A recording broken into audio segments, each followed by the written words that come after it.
Hey, y'all, hold on a second. It went doom, doom, doom, doom. Just let me know it was done. Adding some new music to the Nicktoons channel. Anyway, I just put them up. Specials. Put that up yesterday. Specials, Johnny Marr and Fun Boy 3, which Terry Hall actually fronted both of them. Anyway, let's go. All right, we doing some brain food. Oh, subscribe to the Nicktoon channel if you're a music aficionado. I'm quite sure you'll be pleasantly surprised. You see what it says? That's him, right? I tell people this is, in my opinion, either first or second worst president the United States has ever had. I'll just nail him in as first for right now in my book. And I'll be damned, Jimmy Carter tried to take the title from him. But anyway, I ain't even getting on the Georgia peanut right now. Let's go. You see the title, How the Black Middle Class Was Attacked by Woodrow Wilson's Administration. Now, I know a lot about this guy here. I'm doing this for the sake of record, giving some brain food out here. I can tell you practically everything you want to know about this guy. But anyway, let's just go down. Oh, and this piece is from theconversation.com. Theconversation.com. And they're partners with the University of Richmond. And they also provide funding as a member, as do I don't provide direct funding, but I'm a member of a group that actually funds donations, financial donations to theconversation.com. I will put that out there in full disclosure. Now, of course, I had nothing to do with the writing or the creation of this piece right here, but there's always somebody sneaking around the back and looking for a reason to ignore the obvious. Anyway, let's go. When Woodrow Wilson arrived in the nation's capital in March 1913, he brought with him an administration loaded with white supremacists. Wilson's lieutenants segregated offices, harassed black workers, removed black politicians from political appointments held by black men for more than a generation. Oh, and he also resegregated. A lot of people don't know.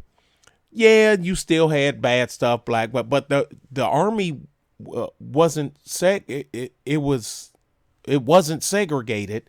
He gave the order to resegregate the armed forces. How about that? More than I don't know if that's in the story, but we'll see. Racism has always been a part of life in Washington and its government buildings, but the U.S. Civil Service had never been formally segregated prior to Wilson's inauguration. More than a century later, Wilson's racist legacy was called out by protesting students at Princeton University. Gee, I wonder if some of those students, Princeton, I'm willing to bet you the majority of the students at Princeton were probably white. I'm just going to go out on a limb. I don't know. I'm just guessing. In response to November 2015, the university agreed to examine the past of the former university president, whose names graces both a residential college and a graduate school. In April 2016, the university's trustees officially recommended that the building's name not be changed, but that Princeton make an expanded and more vigorous commitment to diversity and inclusion, and that the university also be honest and forthcoming about its history and transparent in recognizing Wilson's failings and shortcomings. And I know what that's all about too. But anybody, you can go to theconversation.com and look this story up, and you can click on those deals where you can get all that stuff in detail, okay? Even though students' protests have made Woodrow Wilson a hot topic today, the issues raised by Wilson's legacy are much bigger than the man himself. More than one man's prejudice. After the Civil War, thousands of African Americans I hate that phrase, took the National Civil Service examination and pulled political strings to land good jobs with decent pay in federal offices. They sure the hell did. But the thing is, people, we gotta do, and how come you mean do what they done over 100 years ago? Black people did over 100 years ago, pre and during Jim Crow. Oh, okay. But Nick, no, not now, Sheriff, not now. Let's get through this. The route to social mobility for educated and hardworking Black Americans was closed off by the time Wilson convinced Americans to fight for democracy in World War I. And he also had something else going on, that plague, which actually killed more people worldwide than those that died in the war. I say the corona ain't got nothing on plagues of the world's past. Pandemic. Yeah, right. Okay. Anyway, the big shut. No, not now, Sheriff. Not now. Historians do not dispute that Wilson was a racist whose administration segregated the federal government, but many biographers treat Wilson's racial views as an unfortunate aberration from the otherwise noble aims of this progressive leader, which is bacon sandwich. It is possible to reckon with the meaning of Wilson's racism without simply attacking Wilson or his progressive policies. As I have urged before, Wilson's personal racism tends to distract from a bigger story about the changing place of race in American life and politics. Wilson's administration saw not just the end of a few careers of Black Republicans, and its impact was not merely the result of one man's prejudice. Instead, in its attack on a nationally known and symbolic Black middle class, federal segregation signaled the U.S. government's support for a national racial regime in which African Americans were not only politically disenfranchised, but also professionally and economically hobbled. The stories that my grandfather could, I wish the internet existed then, or I had some kind of recording device. It wasn't even in my mind then to record all the conversations that he used to have with us about this. Wilson's policies halted growth on the Black middle class in D.C. Black men and women who worked in D.C. at the turn of the 20th century were functional members of the national government doing the nation's business. Their numbers grew steadily well into the new century, as I have detailed in my book, Racism in the Nation's Service, in 1912. Every dollar printed by the Bureau of Engraving and Bureau of Engraving, damn, I can't talk, and printing bore the signature of James C. Napier. People, who is that? I know exactly. A Black man who served as Register of the Treasury. This is true. Learned about him in middle school. Black men also served as Auditor of the Navy Department, U.S. Consul in Cognac, France, and Collector of the Port of New York. More than 400 African Americans, mostly men, worked as white-collar clerks in Washington, some in supervisory positions over white workers. I knew that. The politically savvy, educated, and reasonably well-off Black population in the capital represented the highest ideal of progress for African Americans. That's James Napier right there. That's him. Right there. Boop, boop, boop.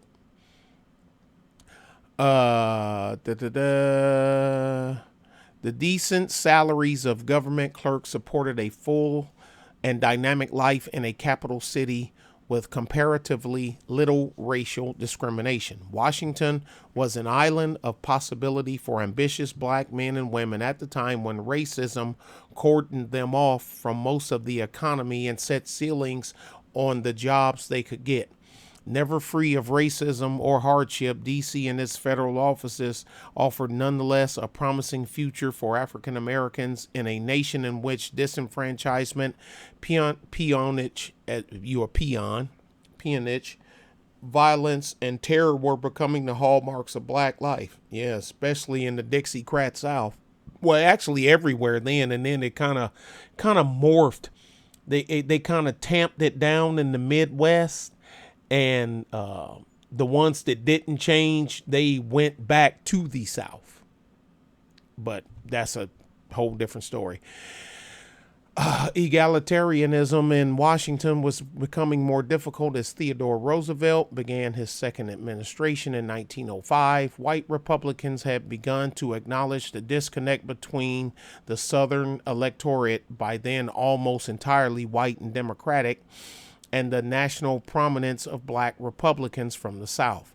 As a result, the party establishment permitted and even justified black disenfranchisement in Southern politics, especially during William Howard Taft's presidency. This is true. Under Taft, the patronage network that had protected and promoted black clerks began to break down. Calls for reform and economizing within the administration seemed to fall hardest on black employees. The Bureau of Engraving and Printing, for example, administrators froze the wages of female employees, a large portion of whom were black. Even those were the very best Republican connections found with the very best Republican connections found it harder to maneuver. 1914 political cartoon, The New Freedom for the Negro. Chronicling this, so look, a foot and kicking homeboy out with his top hat and tails. Reclaiming the Capitol for white supremacists. Yet when the 1912 elections handed Democrats executive and legislative control over Washington, many administrators and congressmen arrived with a more specific goal of redeeming the Capitol for white supremacy. I remember the DNC rally that they had there in DC. I got pictures of it. Matter of fact, I'll put some of them here. Let me see, because I don't want to do a full edit. Let me see if I can do this. Okay, I just doing it. I'm sorry, y'all, because I didn't want to take it down and chop the whole thing. This is the DNC march, Democratic, during the Democrat National Convention in Washington, D.C. that we're talking about. You can see the state's capital right there. And up front, you normally have, you got your guide on. One of these guys, this has to be the Kleagle, because Kleagles don't wear the cummerbund or the breast deal there. And there's the horsemen. You can see the cars, the Model Ts. You can see the Capitol carrying the flags. Maybe he's not a wizard. He's not a wizard. He might be a dragon or one of the other positions, because wizard, dragon, Kleagle, Cyclops, and what I say. I got all that stuff. Anyway, this is it. Okay, now let's go back to our story. Okay, Now where were we at? All right. Long ago, we determined that the Negro never should be our master, explained one of Wilson's administrators, Assistant Secretary of Treasury John Skelton Williams. Williams vowed stern, final, definite prohibition of any social or political equality. Wilson appointed white men to important executive positions usually held by leading black politicians, and racist bureaucrats went out of their way to humiliate, demote, and dismiss ordinary black clerks. I described the case of one such clerk here. Like I say, you can go to theconversation.com and you can read all the little footnotes and stuff. It was the end of Washington's heyday as the center of the elite black America. The nation's capital now stood for a nationwide ethic of white supremacy. The changes that occurred under the Wilson administration drew not just from a belief in black inferiority, but also the presumption that racial mixing caused corruption in American institutions.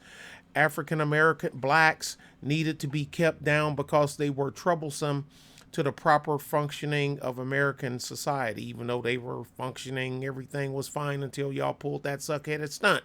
Equality and efficiency for white Americans was predicated upon racial segregation. We all are practical men. Wilson told the civil rights pioneer William Monroe Trotter, that's him right there, in a significant meeting in 1914. We know that there is a point at which there is apt to be friction, and that is in the intercourse between the two races, especially when one side's being a jerk. Removing such friction, argued progressives like Wilson, enhance American democracy. And when people talk that progressive stuff, my rabbit ears kind of stand up a little bit. Wilsonians erased, at least from white minds, 50 years of black accomplishments in Washington, and in doing so managed to provide the justification for progressive racism for decades to come.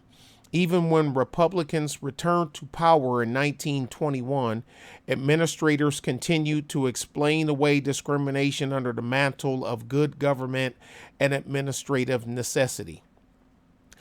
Wilson's good government is white government. State power, government reform, and white supremacy combined to ensure that segregation meant more than separation. It meant that African Americans would be denied the social mobility progressives hope to underwrite for white Americans. We must strip this thing of sentiment and look at the facts, Wilson had demanded. These were facts that, in the eyes of the white majority, required the separation of blacks, not just from their neighborhoods, but from the levers of American political and economic power. Blacks resisted and protested against federal discrimination, but they could not overcome Wilsonians' powerful belief that good government was white government, a belief that infused American politics with doubts about the legitimacy of black voters and politicians that persist today. And also, another footnote that's not in this story, there's a Klan movie called The Birth of a Nation. I'm quite sure everybody's at least heard of it. I've actually seen it. I've seen it twice. I've seen it once as a teen, and then I saw it again as an adult when I showed it to my kids. And but anyway, it was aired in the White House. Woodrow Wilson showed the movie. They put up a screen and everything, and they showed the movie in the White House to his staff and the members of his executive branch, and the clerks and everybody. It was I got it somewhere, a list of the governors and congressmen. And the majority of them were Klan members, according to the list that I have, that actually went to the White House to watch it. It took a long time to even halfway try to undo some of the stuff that this guy, and there's people that make excuses for him. Oh, well, he was easily manipulated and people around him, and that this, that, and other, and he just wanted to, and he wasn't all that smart, and they know that you can go ahead and believe that stuff and make excuses for this man if you want to. That I'll let you do you. Me, yeah, I'll go the other way. Thanks, guys. Appreciate you. Like, comment, share, and subscribe. Bye.